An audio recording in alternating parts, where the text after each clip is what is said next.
live, laugh.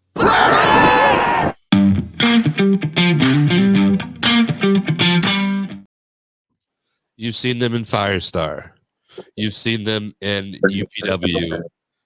You've seen them all over the place, probably most commonly on the Traveling Plants vlog, which if you're listening and you haven't watched those, every time we leave the house, we record fun stuff. So check that out. But we are joined by our all-time most frequent guest, Mark James, and his tag team partner, as well as our friend, Alex Evans, Brutality Inc. How are we doing, gentlemen?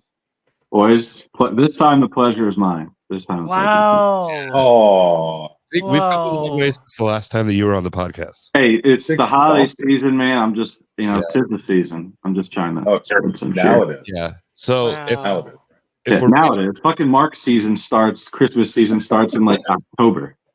So if we're being honest, when we first did your interview, we weren't really sold on Alex Evans because we had never met you.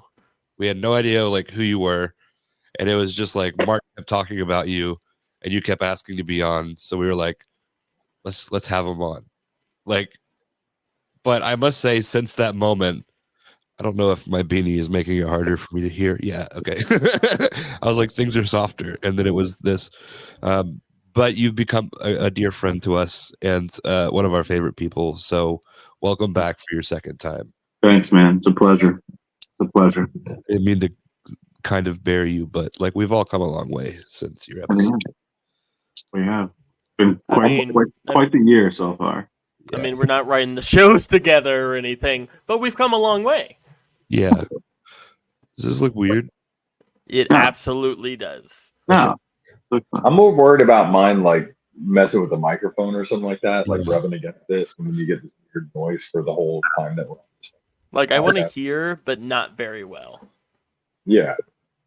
So Kristen's just also coming off of being on his deathbed for a week, so it's true. It's true. But that's not stopping me, so it shouldn't stop you from listening to this episode and listening to other episodes, because Live Laugh Lariat, we've probably interviewed your favorite wrestler, and if we haven't, we will. So Alex, Mark. Can I just say it's the most we've ever sold anything that we've ever done on this podcast? I know, right? You guys are all about selling this time. We never man. Such pros, out there. Such pros. I mean, you guys have always been damn professional, but wow, now you guys are just raking it in. So this will probably come out on the other side of 70.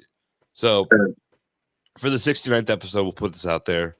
We want to do an episode because 69 is such a momentous number, where we thought about which guest could we bring on for this momentous occasion, and we were given the idea by Roberto Moss. We're going to be the guests. And we're going to have somebody interview us. So I'm about to have a baby, so that's not going to happen this week. So we're just going to skip 69. And we're going to keep going. You know what would be really cool is that we're going to come back.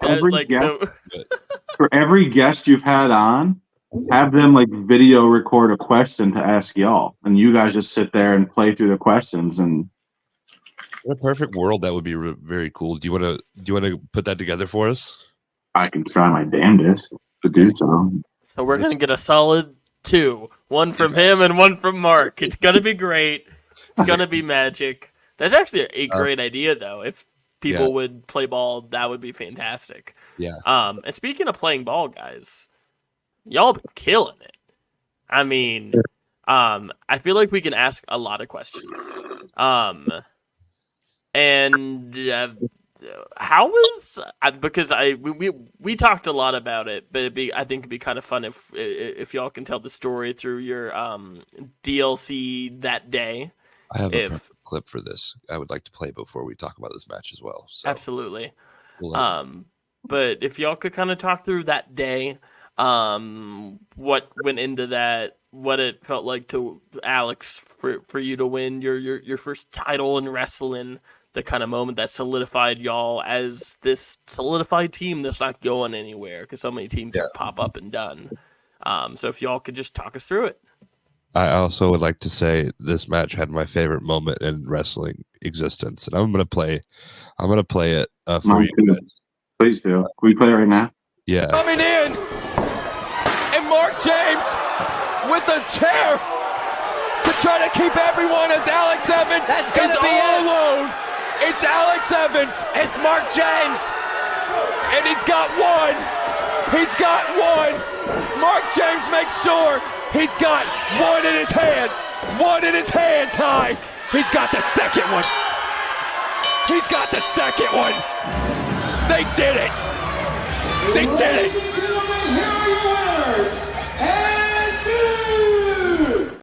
Oops. His little scream. I didn't realize. Mark turned into like a WWE 2K character for the last like 5 minutes of that match, man. That was just so. Like, I feel like that's a move selection. Yeah. In the game, like just swing It's the a ring trigger. Nope. exit. For those Stick the listening, landing and then just start swinging. That was Well, I had to hit him there. you So- did. Good. for those listening, Mark was trying to ward off somebody by like swinging a chair in air, swung it so hard that he went over the top rope.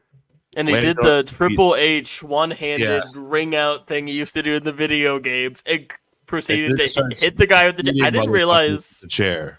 I didn't realize that spot was at the very end of that match because Yeah. I just remember reacting to that spot when we were there, just being like, "Mark James, Yeah, like is the biggest badass I have ever seen in pro wrestling, and that will never change." See, that's the thing. I feel like people don't realize how athletic Mark is. Yeah. Like because he's such a brute and badass. He just likes to throw fists and stuff. But like Mark is an athletic son of a bitch. Like for him to like stick that landing while holding a chair and then start swinging it after he landed on the outside, man, that was pretty sweet.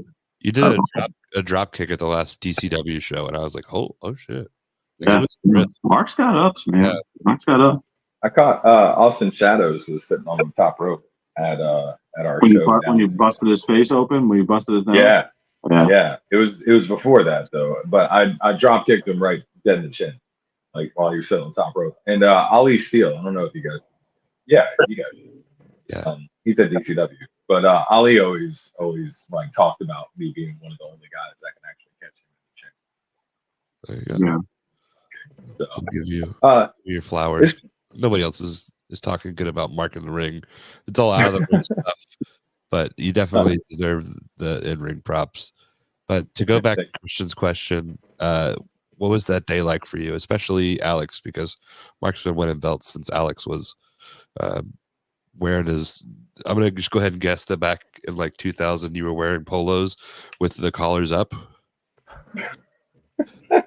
No. I never popped the polo collars, man. Definitely the double polos. Yeah, no. That's a thing.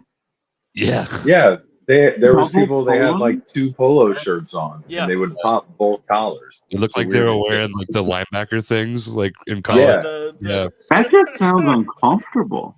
I'm sure it was. I lived in California at the time, so that could have been it. I'm not sure. Like I was in LA, and Wow. that's Interesting. just what certain people did. But no, that day it was. I know it was like Mark's like probably 10th ladder match that he's had in his career, if not more. Yeah.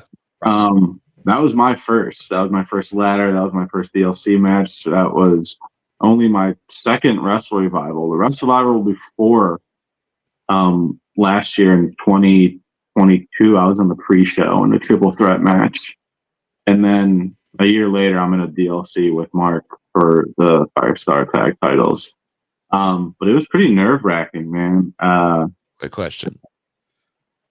Yeah, it was real nerve-wracking. You know, as a wrestler, you always want to go out there and do your best and perform to, you know, your best of your ability and put on the show for the fans. And that's hard to do sometimes with a lot of moving pieces when there were 6 of us, let alone in a DLC match. I think we did a damn pretty good job at it. I mean, I think it was a fun match. It was, I forgot who said it, but it was, I don't remember who said it, but someone had just said it was just like the most organized chaos of a match that they had seen or that you could have. The ladder match, Yeah, it was probably my 10th, 12th, 15th. I don't know. I've been in a lot of ladder matches. It was a lot of fun. I'm a terrible critic of my own shit, and you guys know that. I tear everything apart. But it was a lot of fun, man. It was difficult at times with so many people and so many younger guys that like haven't been in matches like that before. So it's tough to kind of bring everybody together sometimes. And I think it all came together really well, and it was a big part of a really fun show. And probably minus the I don't know. I'll be biased, but besides the cage match, I'm sure it's the one that most people talk about. Yeah, I have a question for you, Alex. Mm-hmm. So first ladder match. Did you practice climbing a ladder before that match? No. Did it catch you off guard when you were climbing the ladder and you're like, this is a little bit different than I thought, or like maybe I should have practiced? No, because again, it's just like you're in the moment. You know what I mean? So it's just like you got to do what you got to do. I mean, when I was at the top of that ladder, I was just like, damn, this is a lot higher than I would have thought. You know, like, or you see people take bumps and shit off of ladders and shit like that. No. Plus, I think the only time I ever climbed the ladder in the match was to grab the titles down. Yeah. And then when Chris Young springboard onto me and like choked me out. That was the other part. But other than that, no. It was. Speaking of grabbing the belts, looking back, do you think that you could have got them down quicker?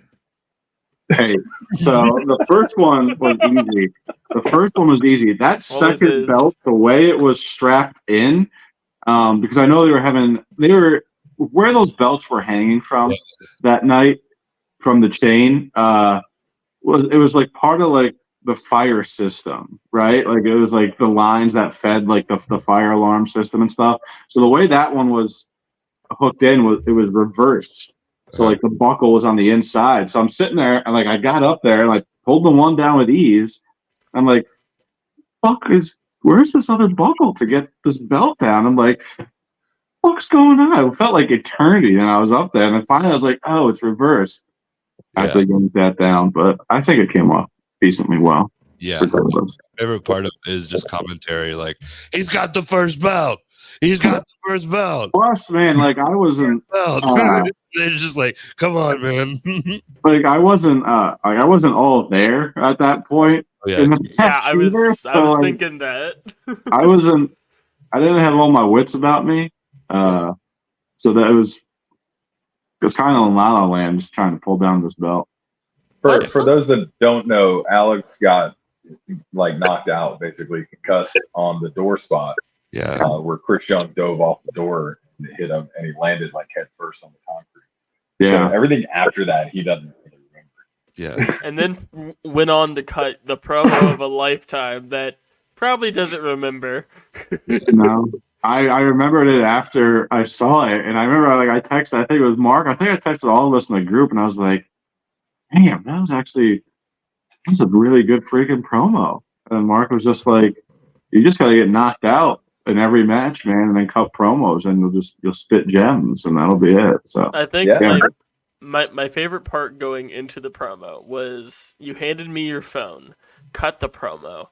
Then go on this tirade about, where's my phone? Where's my fucking phone? Who took my fucking phone? I'm just like, right here. And then you took it and was like, I'm calling Owen, and just walked away. Dude, I remember like trying to walk down the aisle after that match. I'm sitting there with the belt and like I'm kind of like still stumbling and shit. And like if you look back, like you see me like just kind of gazing into the crowd, and you can tell I'm just like. And then I feel like Mark like tugged on like the back of my tights. He's like, dude, this way. Like we have to walk back to the curtain. Like come this way. I'm like, oh, okay. That was rough. Yeah, that spot. I just remember laying there on the door, and that was wedged on the apron and the guardrail, and I thought I'd given myself enough room from where my head was to where the guardrail was.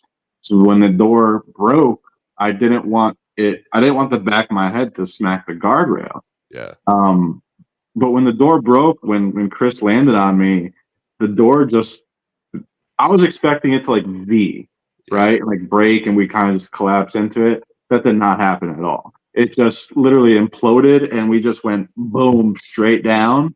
And my head hit the floor, which is a parquet basketball floor with, you know, there's no mats on there. And I could just hear like the teacher and Charlie Brown, just like, yeah, it just made no sense. And I remember Yo-Yo was one of the refs on the outside, and she came over and she's like, "Alex, you okay? Alex, you okay?" And I remember I kind of just like rolled over and I looked at her and she's like, "You are not okay." that was it. That was it. And I felt kind of late. I felt bad though too because I was supposed to walk over to Mark and help him catch Chris Young, and I was very late. Which was, I mean, I guess didn't really matter because Chris almost just killed himself anyway on that spot. So whether I was there or not, I guess it didn't matter. Oh yeah, he would have definitely went down either way. I'm glad I was there to get there fast enough. Kind of eased his fall so he didn't break his hip, neck, shoulder, and body. Dude, you get so nervous when people do stuff like that because there's so many times like your foot can grab the top rope or like you slip off of something. Like there's so many things that can go wrong, and fans don't give a shit. That's the funny part. Like fans don't care. Oh, you fucked up. This guy almost died. You know what I'm saying? And they're like, "You fucked up." I'm pretty sure it was his foot caught the top rope, right? Which kind of fucked up his landing, wasn't it? Yeah. I'm not saying fans at this show said that, but I'm saying no. Yeah. But anyway, yeah, it was really cool, man. I think the match itself was a lot of fun. It was a lot of people again in that kind of match, and I'm upset about the camera cut because when I dove and tackled, no joke, I swear I hit his ass like a linebacker, and I really wanted to see that. Yeah, you heard it.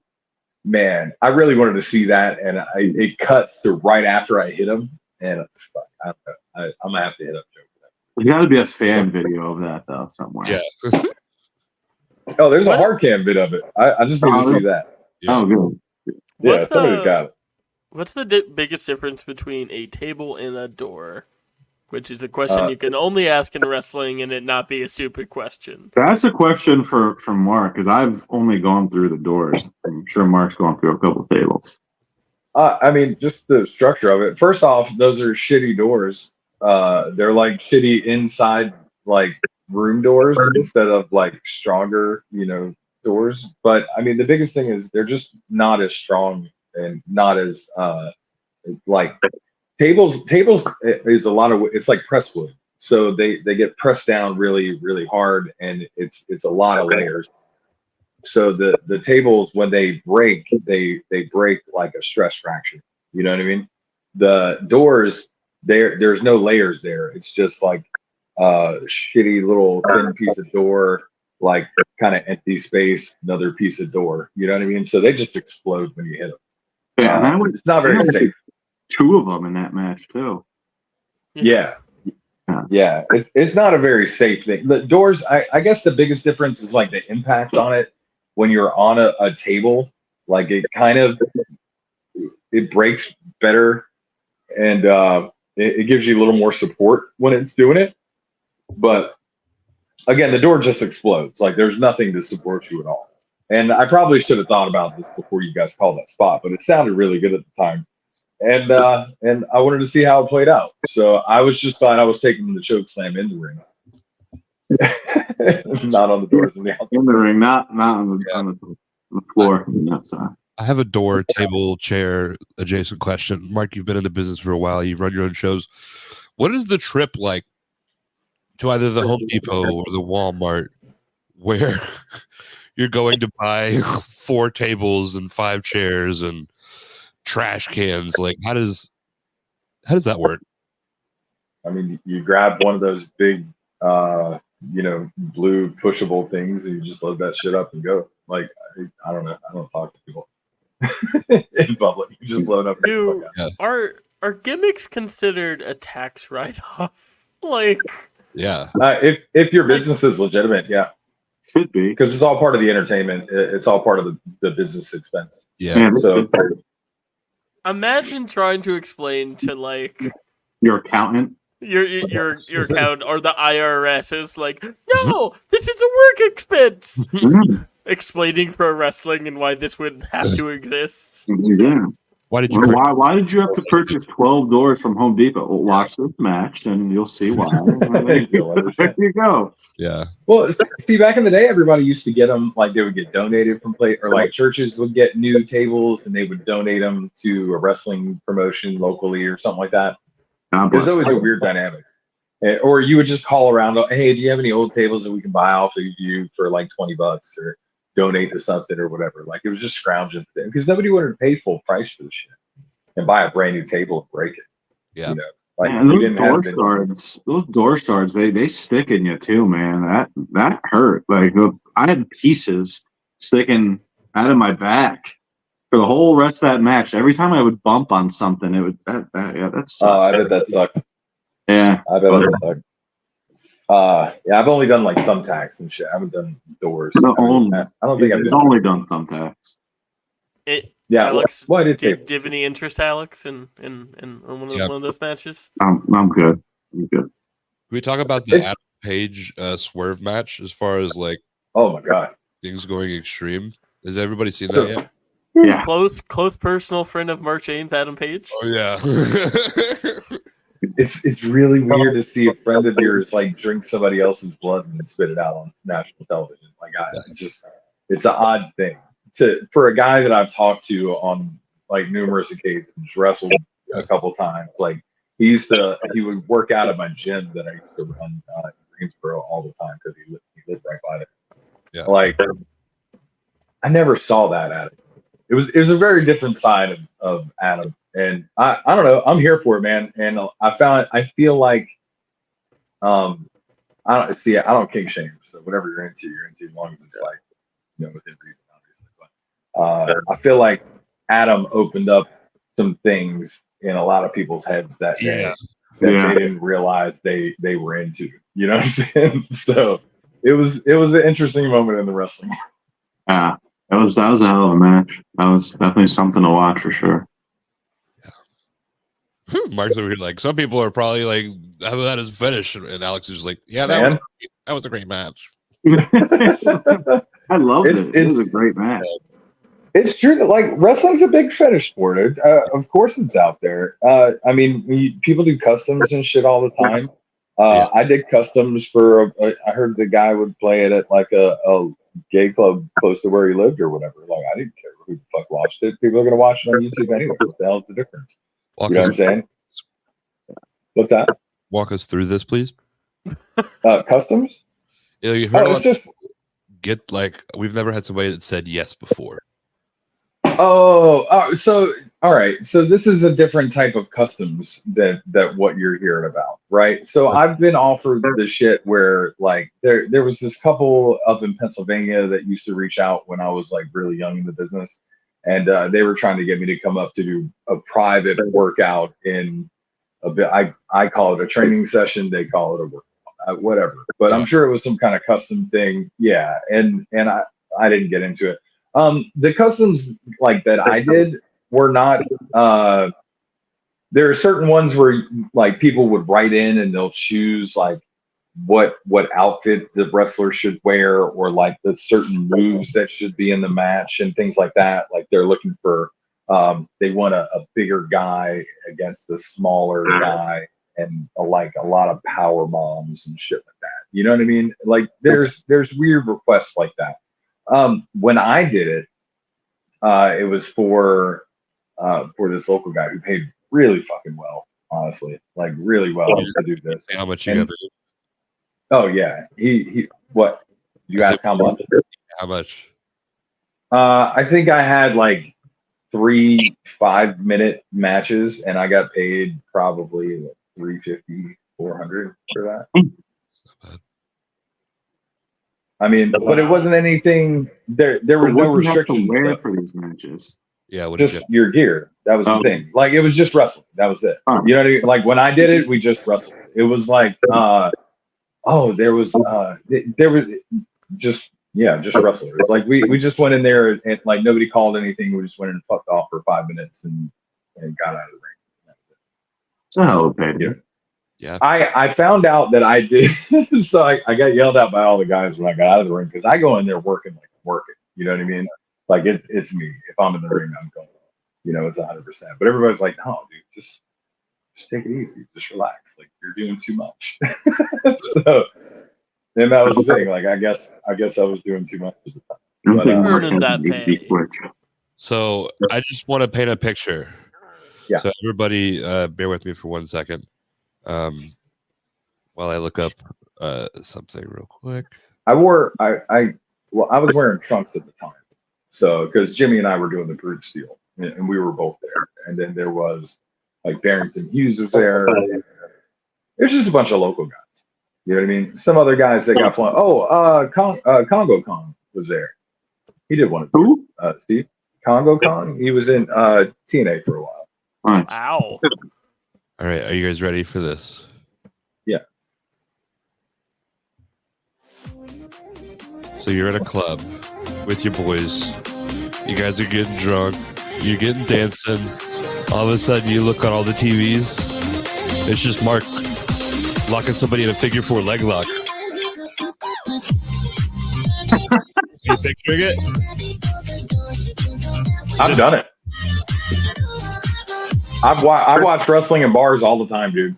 If I go to a bar, I don't really talk to people. I'm really weird about it. Like, so I always look like a bouncer. Yeah. So I try to like not look like a bouncer, and I'll sit at the bar and drink and just watch whatever sports are on. But there are some bars that do play wrestling, and I'm all about that shit. Yeah. Love it. I Clubs feel that'll like- play wrestling. I don't need to hear what's going on. I can see it. Know what's happening. I feel like that used to happen more. Mark James match. Like this this is just Mark James in somebody's backyard. Oh no, it was in a building. Okay.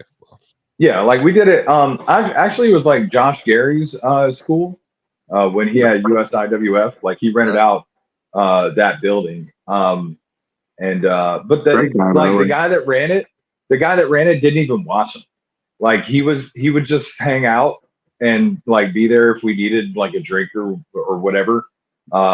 And he would pay us to do the stuff. But like he wasn't in charge of anything. Like he put what the fuck is his name? King Kalua, I think was his name. King Koa? No. He's an old timer. He wears. I thought it was really cool because it looked like he has face paint, but it's really like some like mask that he puts on. It's like a sticker basically, but it stays on him like during his match. It's the weirdest shit. But anyway, yeah, he ran the whole thing, and he's like, you go in there and wrestle. You're up 5 minutes, whatever. You know, do a roll up or like you just got to do whatever you wanted. It was fun. It was like you were training, but you got paid really well. Sounds like a good thing. So Love to see it. Alex is just kind of sitting there. Not a lot to talk about for him. Alex, do you have any weird stories? They don't have to be about wrestling. It could be. What's the weirdest DM you've ever got, Alex? Oh God. We want receipts. Bring them up right now. Yeah. Probably the weirdest DM that I got.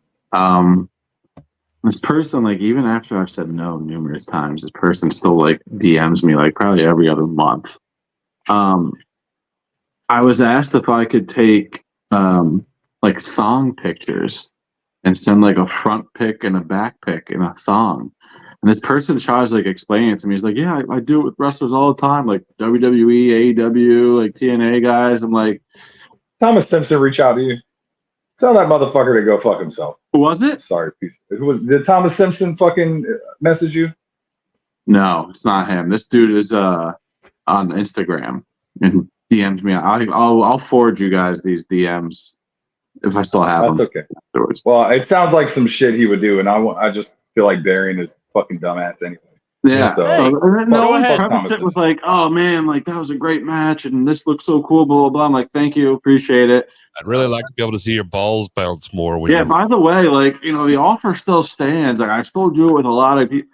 I'm like, I'm all set, man. Thank you so much. But yeah, that's probably the weirdest DMs I've got. you know what though? Guys will do that shit. Guys will do that shit because they need money and they're just trying to stay in the business, and that's it. And it doesn't matter to them. I mean, more And good power on to them. them.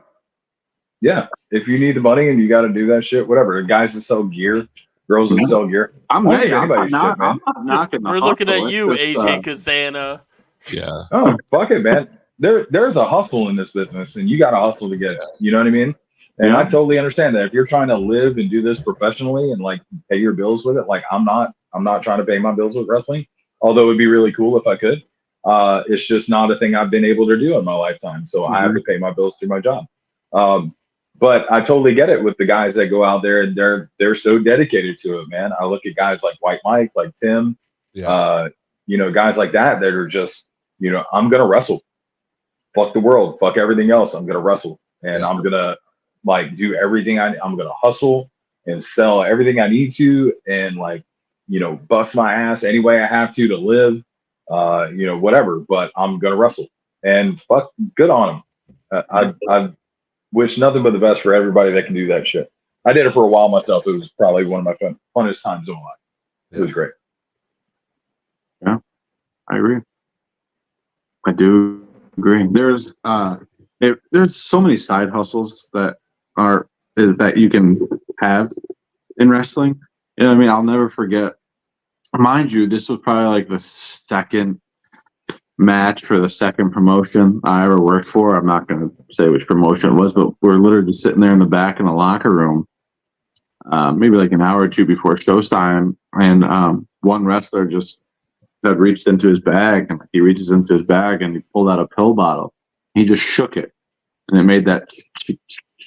And like, I swear, like everyone's eyes, and wherever they were looking, just went right to the guy who had that pill bottle. And this motherfucker probably, God, he was just slinging those things out like there's no tomorrow. He probably made more money selling whatever was in that pill bottle than he probably got for that night and the night prior to that, and probably every other show he worked that entire freaking month. But that's wild. Oh man. So Mark, I'm sure can attest to that, where it's just like pretty. I mean, back in the day, man, that was wrestling locker room. Like you'd have some dude with Oxy, you'd have some guy with Coke. It's whatever, man. I'm like that. Literally, yeah, like, it was. No one knew what was in the back bottle. You heard like it was him like moving shit around in his bag, and like you could hear the bottle just like rolling around in it. Everyone's eyes just turns like, "What's that? What do you got in there?" Oh, okay. Like when I shake my dog's treat bag. Yeah, exactly. Yeah. That was interesting. So, the first time y'all teamed outside of Firestar, so this was originally a Firestar idea, right? Y'all on the team? No, not really. Like we just talked about doing it. Yeah, it wasn't just for Firestar. That's just where we were at the time. Christian, the J in journalist just got lowercase for you, my friend. Well, but I assume because of Alex's connection with Firestar and Mark's connection with Firestar, that would have been the first point. But can y'all talk through like the first couple times teaming relative to y'all teaming now, and just kind of things that y'all have noticed, like maybe better, all that good stuff.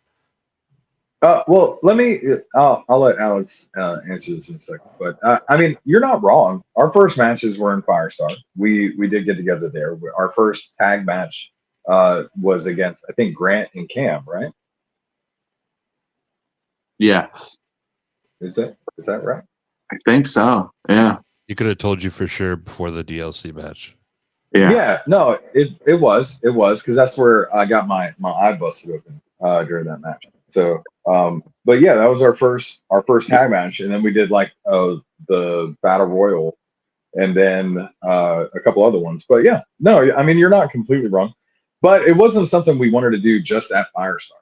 You know what I mean? Mm-hmm. Like if we're gonna tag, like why not make a run for it and do some fun stuff in other places? So once Alex was able to reach out to, some places I was already on at, and some places we got on together.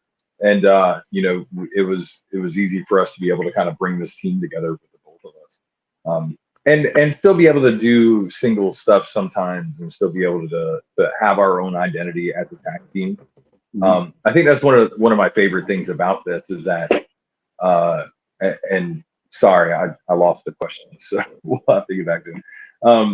But I think one of my favorite things about the team is like literally we each have our own identity in this tag team, but we still look like a fucking team every time we're out there.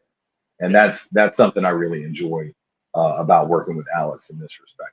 But I'm sorry, the question was again, what's easier now or something?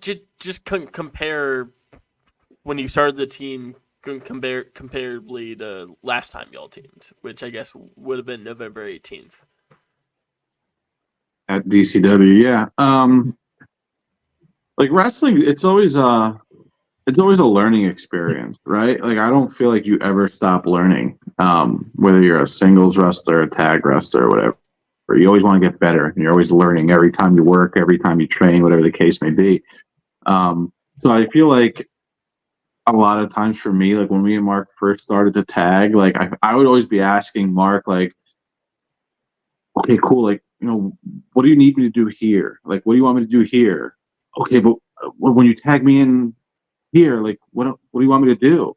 And I would always ask, and I just feel like in the last like couple times we've had matches and tag together, like, you know, Mark will be beating the crap out of someone for, you know, a couple minutes, and he'll just come over and tag me, and we'll just do a move, and then I'll take over and I'll do something. I'll tag Mark back in, and we'll just do like tag moves, just like on the fly, just because it makes sense at the time when we're trying to do it. Even just like when we're, you know, calling matches in the back or something, and Mark is going to be in the ring for X amount of time, he doesn't just stick to that though. Like he'll randomly just tag me in when it makes sense. You know what I mean? It's up to me to do what makes sense in that moment or at that time. And then when I go in there and I do my thing, and I can tag Mark in, it's just we're getting to the point now where it's that synchrony where it's just like I don't need to think about what Mark's going to do next. If he tags me in, I know I can do this. It's going to make sense, and vice versa. And it's getting to the point where it's just more fluid. And this is something where Mark actually just recently said this to me the last time we tagged, like a week ago, where Mark was just like, dude, he's like, you're going to get to that point where you're just going to be able to go out there and just do what makes sense, and as long as it looks good and it's safe and it makes sense and it's part of the story you're trying to tell, who cares? Like, oh, if this person forgets that, who cares? Or if there's no time to fit this in, who cares? You know what I mean? Like, I remember last time we tagged, we went back to the locker room and Mark was just like, yes. He's like, that's the shit I'm talking about. Where like there was just times when that match where he tagged me in, like, he wasn't supposed to tag me in, if you will, at that particular time, but he just did. Boom. I went in there, I did something, blah, blah, blah. Boom. I tagged him back in. Like, didn't matter who was supposed to be legal at the time or what the next thing we were supposed to do was. It's becoming, I feel, more fluid for us and just more of like a comfortability thing. I'm sure I still piss Mark the fuck off at times I'm forcing Alex in. He forced me out of my comfort zone, but that's what you have to do, right? And not just in wrestling. I feel like in certain shit in life, like you got to step out of that box, right, and step out of that comfort zone, because how are you going to change and get better and learn new things if you don't step out of that box? And Mark, I think, I'm going to assume he's done it on purpose a couple times to force me out of that comfort zone where, like, okay, well, this was supposed to be the next thing, and he'll tag me to come in. I'm like, the fuck, like that. You weren't supposed to tag me right there to come in type shit. You know what I mean? But he'll do it. So he's forcing me to think on the fly, and he's forcing me to do shit that makes sense. And he's forcing me to do shit that is going to progress the story of the match, right? And he's forcing me to be a better worker. So I said it from the get-go. It's so much fun, and it's a privilege and like an honor to be able to tag and work with Mark. Not just because he's like literally one of my best friends in real life, but he's making me a better worker, and he's making me a better tag team wrestler. He's making me a better wrestler in general. So back to the question, like, yeah, I just feel like we're just getting so much more fluid and comfortable and going out there to like, okay, well, yeah, we know we have to do this, this, and this, and everything else in the middle. Fuck it, just as long as it looks good and it makes sense, just do it. What's your least favorite thing about Mark? My least favorite, true story. My least favorite thing about Mark is that he, and I don't know if it's like the humble Mark James, but it's just that Mark just does not give himself enough fucking credit for just how good of a fucking worker he is, and just I'm not trying to blow smoke. I don't need to blow smoke up his ass. I already got him for two titles, so like I don't need to. You know what I mean? It's just he's so good, man. He has such an amazing mind for this business and for this sport, and even just to be able to like be in the back in the locker room and sit next to Mark and hear him critique other people's shit or hear him give people his advice that's not even related to me at all.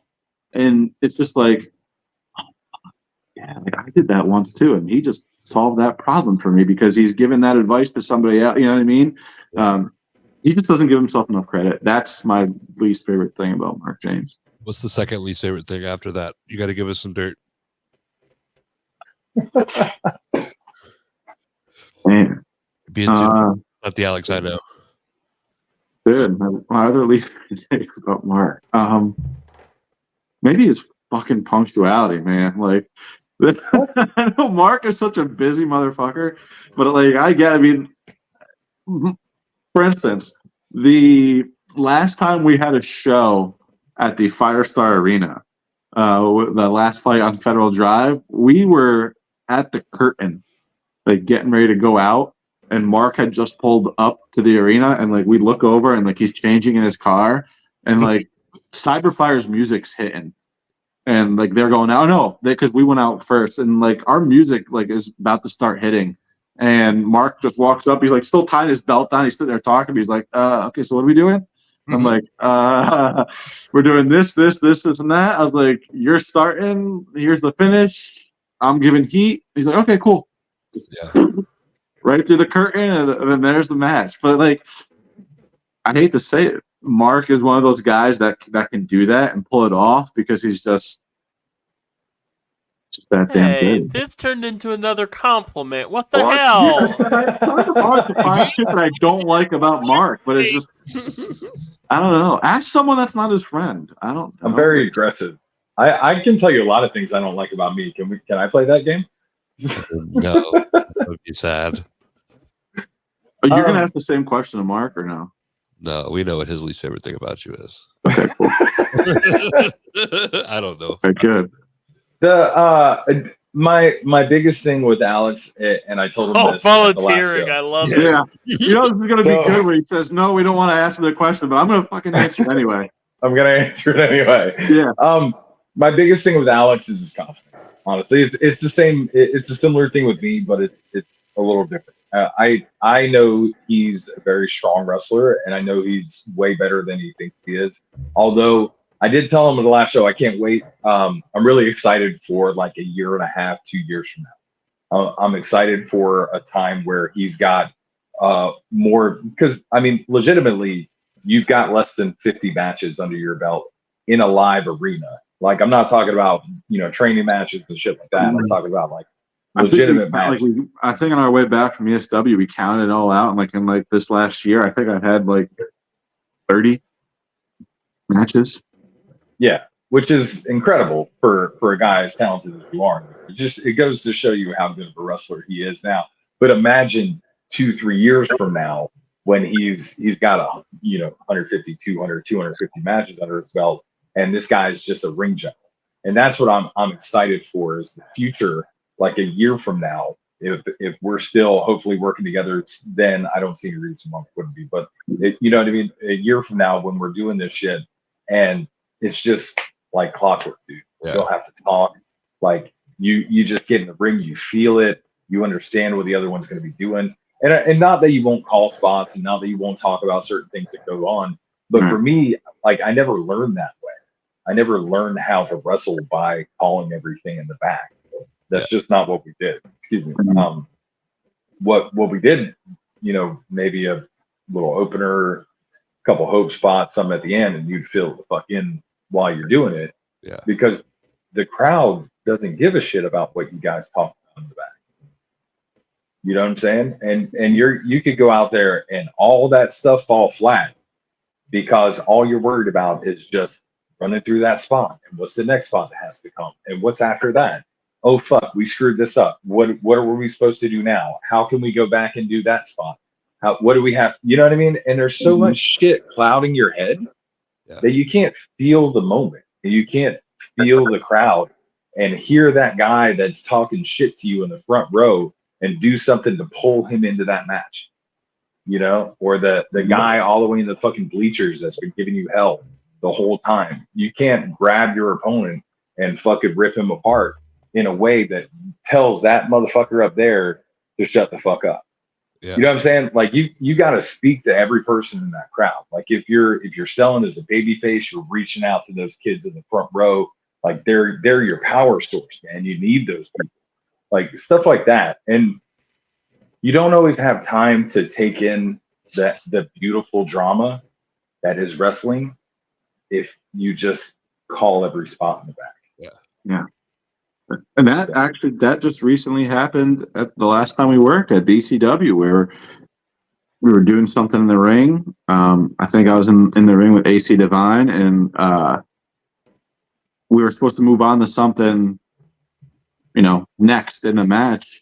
And it was just like, nope, like this crowd is up right now. Like we're not going to lose this moment. So like, it was like we scrapped what was supposed to be next and just kept doing what we were doing because it was just like we had them. Right, that crowd was on their feet. They were emotionally attached to that match, and I don't think they would have given a shit what we were gonna do next. But in that moment, like we had them. Yes, you're back. In that moment, we had them. So it's just like, no, just keep going with this. So like calling those audibles and stuff is something that I personally want to get better with. Yeah. But yeah, no, Mark hit the nail on the head with that. Not to plug our vlog again, Traveling Pants, available on YouTube, but one of my favorite clips that I got during that match was I don't remember exactly what it was.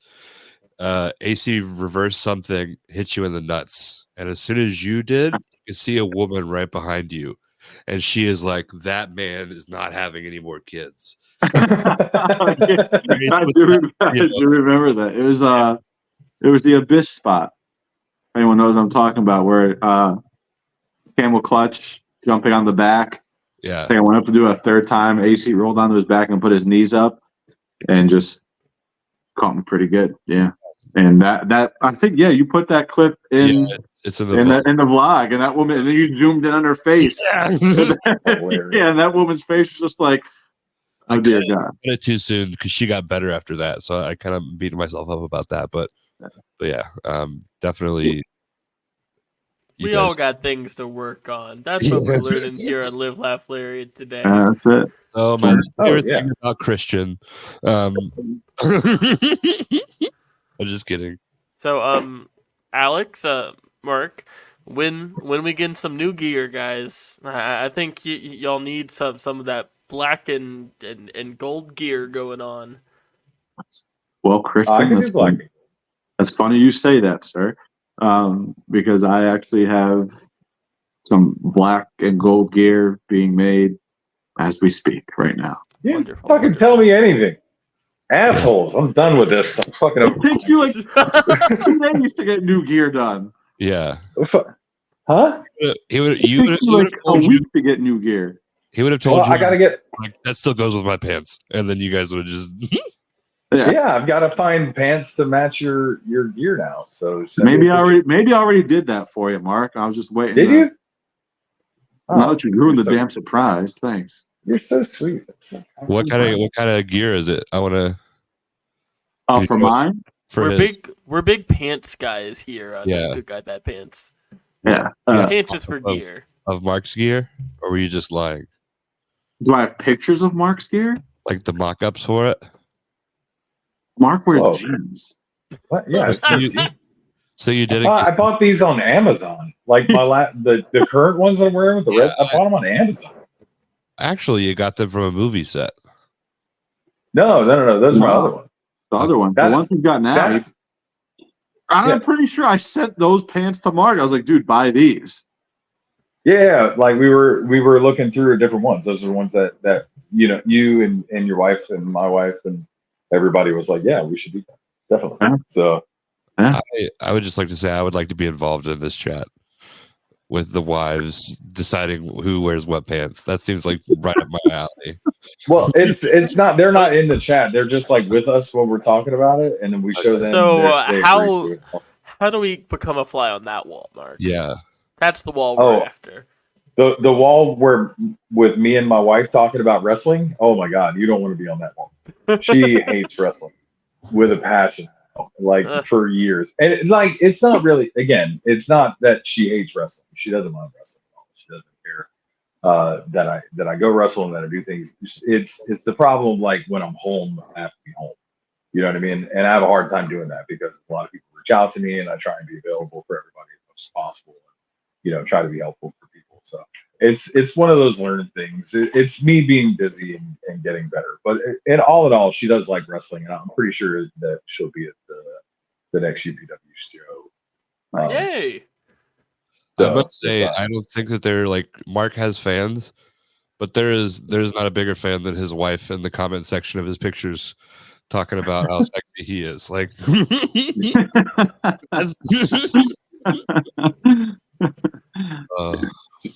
she's the best, man. I love it. She saved my life, dude. And I'm happy every day that I've got her with me. Yeah. But in the same respect, it's hard to please both masters sometimes, and wrestling takes a lot of time, and my family takes a lot of time. Somebody's always pissed. The easier one to deal with being pissed to me is wrestling typically, so I err on the other side as much as possible. Yeah. Although she still gets pissed at me too. So. Yeah. So, Alex, how's your wife? Is she currently mad at you? No, I'm safe for now. Yeah. For now, living in a paradise. Yeah. So, what's a match, like a dream match that's possible that you guys could have? Like, possible? I think I'm shit. I think we're about to come up on one in it's pretty big. Yeah. Couple weeks. Let's talk about that. Yeah. Well, let's talk about WrestleCade in general first, and a little bit, because this was Alex's first WrestleCade, and that's a very big thing. Yeah. So we could definitely get into the match a little later. But Alex, like, this was your very first WrestleCade. You've never been to one before. You've never and your first one. We're at a table. We're signing autographs. We're selling gear. We're selling whatever. Next to Sergeant Slaughter. Yeah, Sergeant Slaughter. Yeah, which by the way, like, you're breaking out the Cobra Clutch in the future, right? Dude, for as many times as I saw him put it on people and kids during all day when they were paying for them, have Sarge put him in the yes. I mean, I feel like I mastered that just by watching him do that all day for 5 hours. Dude, WrestleCade. Like, I've been to several WrestleManias, and that's a spectacle, if you do like access and everything going on for the week and stuff. But like, I feel like next to WrestleMania, like, WrestleCade it's the shit. It's the biggest wrestling convention on the East Coast ever, I think, annually. And it was a hell of an experience, man. Top to bottom, those guys from Tracy Myers, Brian Hawks, everyone involved at AML and WrestleCade, I can't even begin to fathom the amount of like time that goes into planning such a thing like that for 3 days.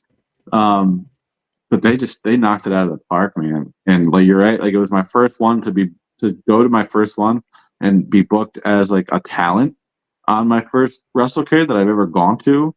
2 years in, it was pretty special, man. And like, now I feel like I'm kind of spoiled in the sense that, well, I got to be at every one from now on, because there's no way I'm not going to want to be a part of WrestleCade moving forward. And it's funny, I messaged Josh Jerry just yesterday.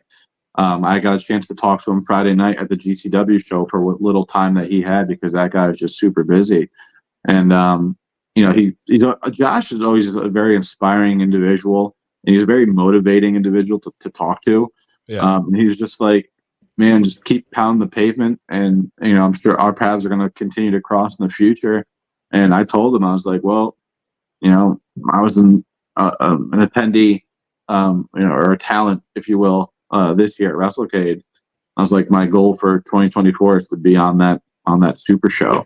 Yeah. And he was just like, that's the attitude. He goes, I'll see you there. Yeah. So, I want to interrupt real quick. When we were talking about talking shit, I forgot my wife texted, all caps, and said, "Who's talking shit about Mark James?" So that my wife is a fan. I That's think it's important to like talk about how much of a like fixture y'all are in like our immediate worlds, to the point that my girlfriend would be like, "Well, how's Mark doing today? How is Alex doing? Good." that's great. That's fantastic. I mean, let's be honest. We probably spend more time on the phone with each other on a daily basis than we do with like our family and like significant others. So yeah, I mean, probably do get asked that a lot, but not a bad thing, man. It's not a bad thing. It's always good, from what I've heard, to be able to have real friends in this business. In general, I've always heard that having real friends is great. No, I mean, in complete honesty and candor, I can probably count the amount of close friends that I have in like real life on one hand, and 4 of them are we're all in this doing this pod right now. I like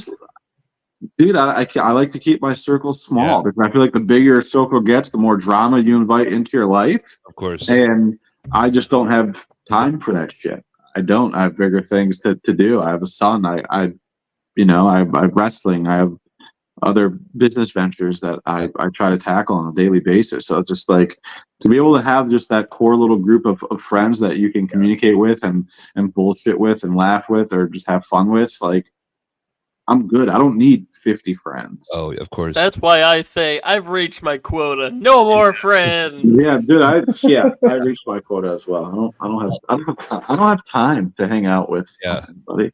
I'll say we've been in. I wouldn't say that we're in the business, but we've been involved with wrestling in like a employed capacity for about a year now, and there has been ebbs and flows where like you think you're with one person, and it's like a tide where you're never truly consistent on a basis with people at all. But like with you guys, it's like always the steady constant. So like it's probably everything, but like I think wrestling in general, there's a lot of extra added drama.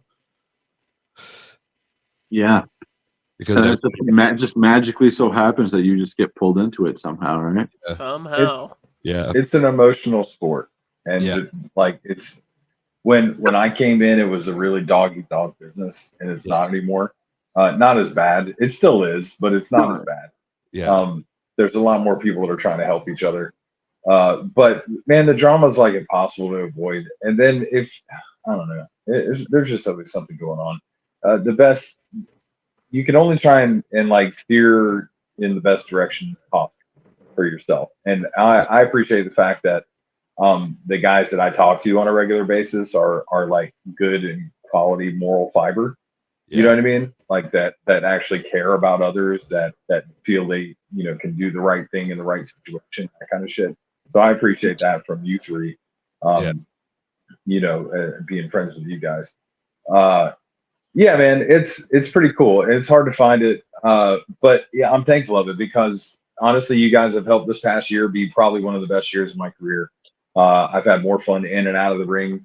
And a lot of it's because of being able to bounce ideas off you guys and being able to work with you guys. Hell, Daniel, like all my merch is like you design it, basically. So thank you so much for that. He designs it all in like 45 seconds. Like we'll sit there be talking, and Mark's like, "Oh, this is a great idea," And then Daniel just won't say anything for like 2 minutes, and the next thing he says is like the logo that's on your shirt right now. Yeah, man. And he has like different variation of like I can do whatever color you want. I mean, this isn't centered yet, but it can be. Yeah. I've always liked that stuff, and now I can do it for people and like help them. It's fun. It's really cool. So no, go ahead. No, I'm going to say like I love the vibe of this episode. That it truly does feel like a Christmas end of year retrospective. This is our group chat, which is called Brute Guys Bad Pants, by the way. It really is. That's a shoot. Yeah, but this is basically just like us having like dream opponents, you had said? Yeah. Well, let's go back to WrestleCade for a minute, because right across from us, from 10 a.m. until 2 o'clock, because Rhyno couldn't stay the whole damn time. Fucking superstar had to go to his room. Right. So from 10 o'clock in the morning, to work the Hardys like 2 hours after that. Though. Yeah. Details. He stayed. Anyway. So from 10 a.m. until 2:30 p.m. directly across from us, and I don't know if this was a rib or what, is Heath and Rhyno. Right across I actually from us. Later found out that was all just completely random too. Yeah. Yeah. I also noticed that all the tag teams were centered around Teddy Long, and I thought that was really cool. That is pretty cool. I actually said something to Teddy about it, honestly. I was like, Teddy, they nailed your gimmick this year. You're sitting with every single tag team in the place. So, Teddy's a man, too. What a great guy.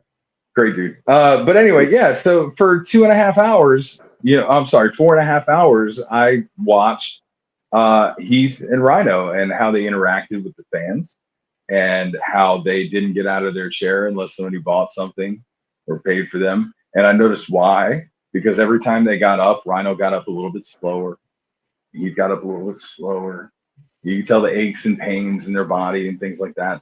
So like I spent that time at WrestleCade actually studying our opponents for December 17th at UPW, because we have to defend these tag titles against the first ever SmackDown Tag Team Champions.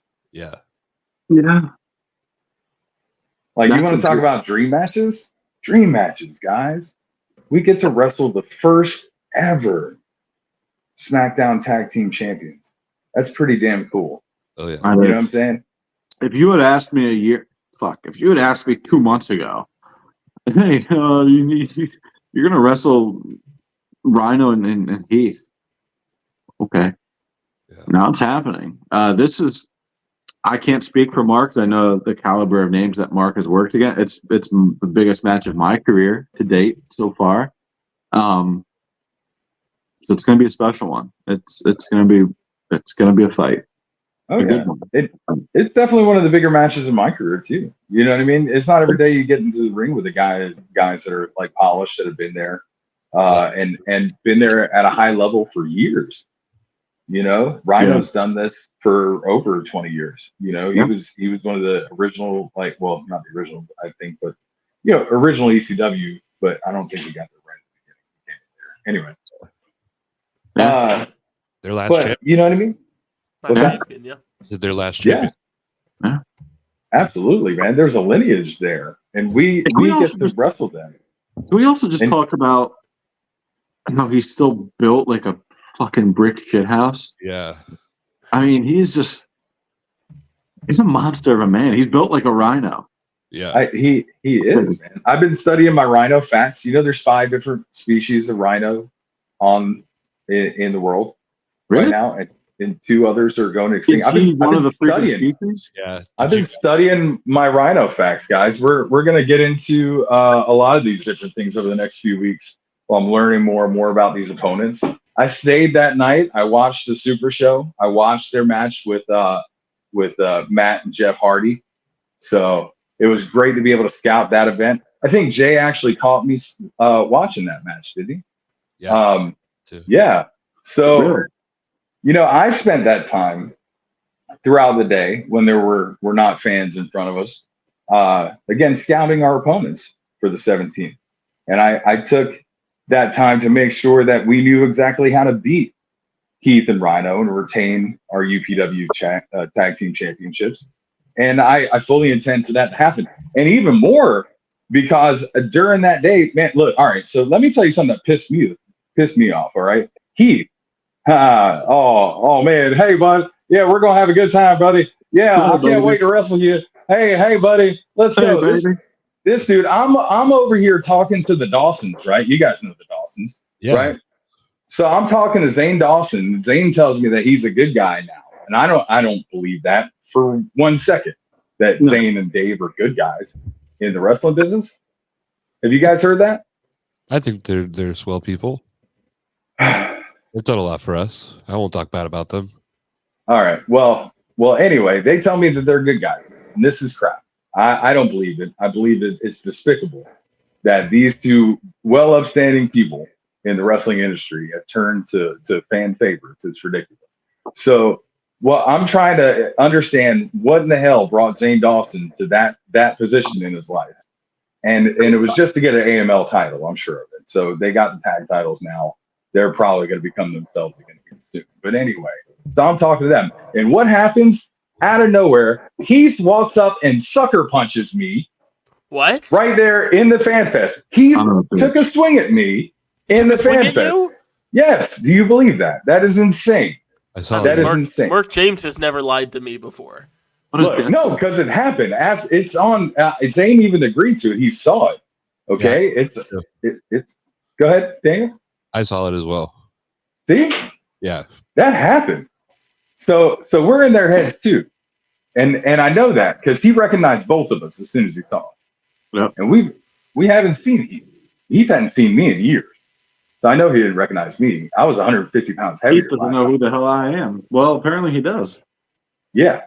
So we're on their radar, guys. This isn't something that's going to be a walk in the park for either of us. Yeah. But in the end of it, we plan on retaining these titles. Plain and simple. And December 17th in Raleigh. UPW. Go on upwonline.net right now. Get your tickets. Okay. Use Brutality. Save some money. Watch us beat up the first ever SmackDown Tag Team Champions. I mean, not only is it the biggest match of my career and biggest match of our tag career, it's going to be the biggest victory we've ever had either. What a match. What a show that's going to be. Wow. Another Rhyno fact for you guys. They are nature's firefighter. If a rhino comes across a fire in the nature, it'll run over it to put it out. Yeah. So, maybe if you guys need a distraction, fire. I'm not saying start a fire, but on December 17th, he might have to run through a fire to stop Brutality Inc. is what it sounded like. Y'all seem very determined, very motivated. That's going to be one for the books for sure. How are you guys taking turns goring each other just to prepare in case you guys do have to encounter? Can y'all please do a video of that, of just me and Mark just goring each other? I think it would be so funny if you guys showed up to a football practice. Yeah, that's what I was thinking. If they're holding the tackle bag, we're putting the sleigh away today. You guys are. That'd be great. 10-yard fights. 10-yard fights, no pads. Let's go. Yeah, I'm down. That's so fun. I'm down. Who do you guys look? I'm serious. I would probably do that. Honestly, I haven't played football in a while. I wouldn't mind to hit somebody. So no, probably be a good time. Speaking of spear, whenever you're hearing this, Joe Black, one of his finishers is a spear. I think it's called import from Haiti or something. From Haiti with Love is what it's called. Oh wow! Awesome interview with him. I don't know how long ago it was out, but check that out. Mark will find out tomorrow, but Joe Black put sticks over pretty big. That fuck big sticks guy. Big sticks guy. Man, the former life. Joe's an awesome guy. Joe and Will are guys that they were kind of the misfits in North Carolina for years, along with myself and some others. So we traveled, man. We hit the roads, and him and Will Huckabee, they didn't take no for an answer. They worked all over the place. Eventually found their home down in Georgia, and have just they did some really cool shit Yeah. down there. They had a really long, like I think like a year-long feud against each other after they were done tagging together.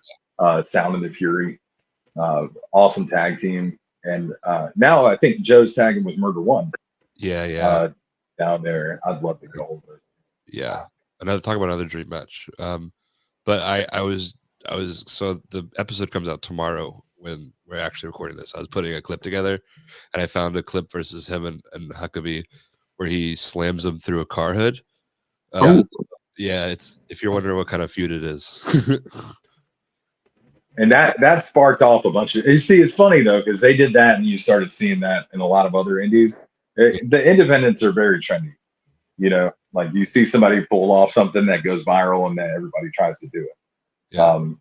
It's interesting, but yeah, they were the guys that really started on this level. Like you see shit like that in WWE. You don't see people putting people through car hoods in the indies. You know what I mean? Because we're not just going to go back out and buy another fucking car later. Yeah. Yeah. So it's not something that happens a lot, but it was a really huge moment for the both of them, honestly, in their careers. And then Huckabee, I think he had like it was a stroke or a heart attack. Did he really? Something. Yeah, like a year or two ago, maybe. It's been a little while, but and has come back from that and is wrestling again. Really cool tag team down there with him. I think it is. It's the All-Star Special. Yeah. Yeah, All-Star Special. Yeah. They were at WrestleCade. Yeah. Yep. Yeah, man. Yeah, Huck's there every year with his liquor store. He brings Shine with him up to the WrestleCade and has a really good time. Well, you guys asked us what our dream matches were. Who would y'all personally like to see us work against? You mentioned the Dawsons. I think that would be a good. The Dawsons would be. Yeah, I want to see you guys work like established, like you guys were talking about how you're becoming when you're kind of becoming one of the ring. I want to see you work guys like that. The Zenith would be cool. Joe Black and Tim would be fun. Yeah, Joe Black and Tim. The Stu Crew, I think will be fun. You guys have a lot of guys that you can put on bangers with. I feel like it's been like more recently in the last year or two, like big like resurgence in tag wrestling too. Probably I really feel like it's getting more of an emphasis. Yeah, and rightfully so. So that's really cool to see, especially now since me and Mark are in a tag team. Like, yeah, there's a lot of possibilities of guys we can work with that are established. But I also feel like too, and I was actually just thinking about this the other day. Like, I feel like there's tag teams that like haven't been formed yet. Yeah. Where like I don't want to say where like sometimes guys get like lost doing something like in a singles career or whatever, but then you just put them with someone in a tag team, and it's like holy shit, like they're a good tag team. Like I feel like there's so many of those out there too. Yeah, I know you're talking about being Christian. We're working on it. We're doing what we can, man. I was planting the step at a seed. time. I was planting the seed for that. But yeah, 2023 was a great year for Mark and I. Yeah. It's going to be tough to top, but I feel like 2024, I think we're going to do it. Yeah. Well, I think that's a good enough place as anywhere to cut this episode. That's Christian said, "Fuck you guys, I'm going to." Wait, the last time when it was all solo, you each had like a question, like your own little questions that you wanted. Like Christian with the cheat meal and Daniel with like the Mount Rushmore. Like nothing this time. That's it. Nothing. I mean, we kind of already answered them earlier, and then we got that. We can do a different one. You guys have a different question? Yeah, I got a good question for you, Alex. Oh boy. So, where do you get off? Where do you get off? Son of a bitch. Form your own Justice League with any comic book characters out there across all DC, Marvel, Independence. Who's in your Justice League? Oh, a good one. Batman, 1000% for sure. Yeah. Deadpool. A lot of hand-to-hand combat so far. Yeah, man. I was gonna throw Deadshot in there too, but This is just the League of Assassins. Yeah. yeah, I'd say Batman, Deadpool. I want to say Superman, but like I don't want to. I guess it depends on like which Superman. You know what I mean? Because I don't want like Christopher Reeve Superman. God rest his soul. But like, all right, Who do you want? Yeah. dude, I'm a big Henry Cavill fan. Like I thought he was a fantastic Superman. I liked him. That might be Christian. I thought he was fine. Man of Steel is not a good Superman movie. You Batman didn't like versus Man of Superman. No, that's not Superman. I think Smallville guy. Is probably Clark Welling, man. He was good. Mine is Well, Mario. I love Dean the guy in Clark and Lois. That guy who's currently doing it on the CW. They announced the next Superman for the next wave of movies. Yeah. He looks great. Cool. We also need to know which character. Like, are you doing like Robert Pattinson Batman? Like, who's playing your Batmans? I gotta listen. This is gonna. If you say Christian Bale, I'm walking out. Why, Mark? Why are you shaking your head too? Christian Bale is a terrible Batman. Those movies are his fun. Batman voice is the worst. Oh, the voice was terrible, but like, can I throw Keaton in there, like 89 Batman Keaton, or does it have to be like Keaton now? Keaton would be my Batman. That'd be my Batman, but like, I don't want like Flash Keaton. Like, I want like Batman Returns, like 1989 Batman Keaton. Yeah. That's what I would take. Yeah. That's my Batman. Do you guys want to hear? The only reason? Yeah, go for it. You were nearly raised in the darkness. I was nearly born there. Wait, he was as Batman? What? Hold on. He was doing a Bane voice. That was Bane. Oh, I know that. Bane. So the only reason why I feel like the Christian Bale Batman movies were so good is because the villains in them were incredible. It was not because of Christian. Christian was terrible. You'll never get a better Joker than Heath Ledger. It was a perfect storm of great Christopher Nolan films. It's not a great Christian Bale acting experience. Yeah. What's your guys' personal take on Batfleck though? Oh, I think he's the perfect Bruce Wayne. There'll never be a better Bruce Wayne. He's incredible. I enjoyed it. I haven't seen it. Any of it. What? Yeah. You've never seen Batman vs Superman, which I feel like is an underrated movie. I haven't seen any of the DC world. It lacks a soul, Alex. It lacks a soul. It wasn't great. It was fun. It was fun. Good. But yeah, I have a series. I've not like gone back. And Suicide Squad. I've seen that side of it. I've seen maybe one or two Wonder Womans, but that's about it. I tried to watch the Snyder Cut. It's probably a bad place to start. Plus, it's also like 6 hours long. I love Robert Pattinson as Batman. I think he's incredible. That was good. Because he does the fun Bruce Wayne thing where he's an awful Bruce. He's awful, but that's on purpose because he hasn't figured out the mask that's Bruce because he's really Batman. That's who he is. Bruce is the performance, and that movie actually got that. Did any of you guys see the Flash movie? No. Yeah. Is it good? I thought it was fun. I liked it. See, again, people are like, the CGI was a little bad. But but the CGI at least was only like in the first 5 minutes in the beginning. It was bad, but it felt intentional, a intentional choice bad. They were just trying to make it look weird. Even in that role, now, Keaton was. Yeah. It was fun. It was fun. Fantastic in that too. It was a bit confusing, and I hate there'll never be a payoff to it. They set cool stuff up that they'll never do anything with, but great movie. Yeah. So where are we gonna be coming up, Mark? Should we plug some of that shit? Where are you gonna be? What are you doing? I mean, biggest thing we got coming up is December 17th. Other than that, I feel like that's pretty much the rest of the year. I've got there's a streaming, like an online show that people are going to be hearing about soon with Ace and Firestar on December 7th.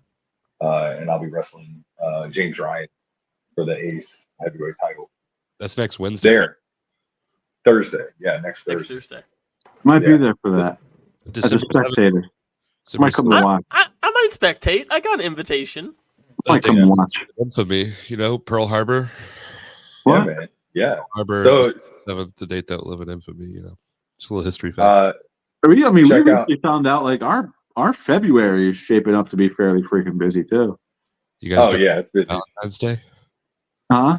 You guys have anything planned for Valentine's Day? Do tag teams have to get each other Valentine's Day gifts? No. I mean, I was planning on it, but Mark just shot that How down about real quick. how about you How about you break down those walls, Mark? Let Alex in. He's working hard. I mean, I'm not going to stop him if you want. Let him put some rose petals on the mat. no, yeah, our February is shaping up to be freaking busy, packed right now too, and we're just gonna ride this wave, man, throughout 2024 too. Yeah. When everybody's listening to this, I'm probably a dad now. Which is weird. Congrats. Thank you. How is that, Daniel? I'm asking future you to answer this now. It's great. Already knows how to walk and talk, mowing the lawn as we speak.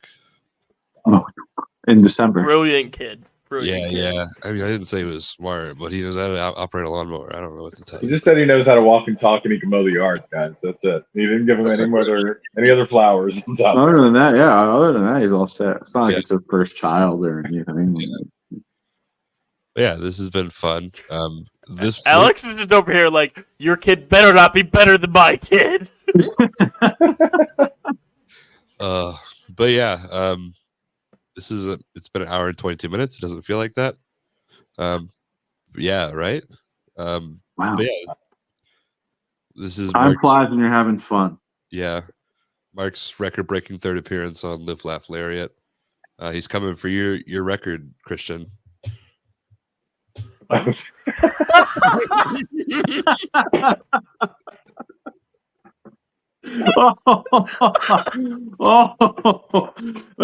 gonna purposely negate Daniel for the next 3 episodes. Christian's just gonna take over now to the next 3 interviews. That was solid.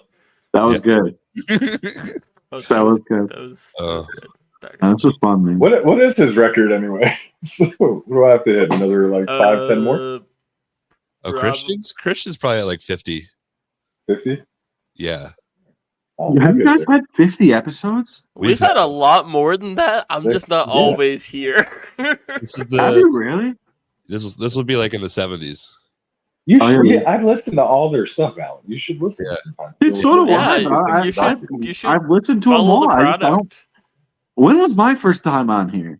You were the first person. I don't know. You talked about raw DVDs. I don't know. We were raw DVDs. Yeah. You talked about old wrestling DVDs that were the VHS, the cassette. Yeah, and the set. I think it when was was Monday it? Night Raw. Has it been over a year? No way. No, it was a little after Jay Malachi wrestled Leo Rush. A little bit after June 7th of this year. 2nd, so it probably was the week before.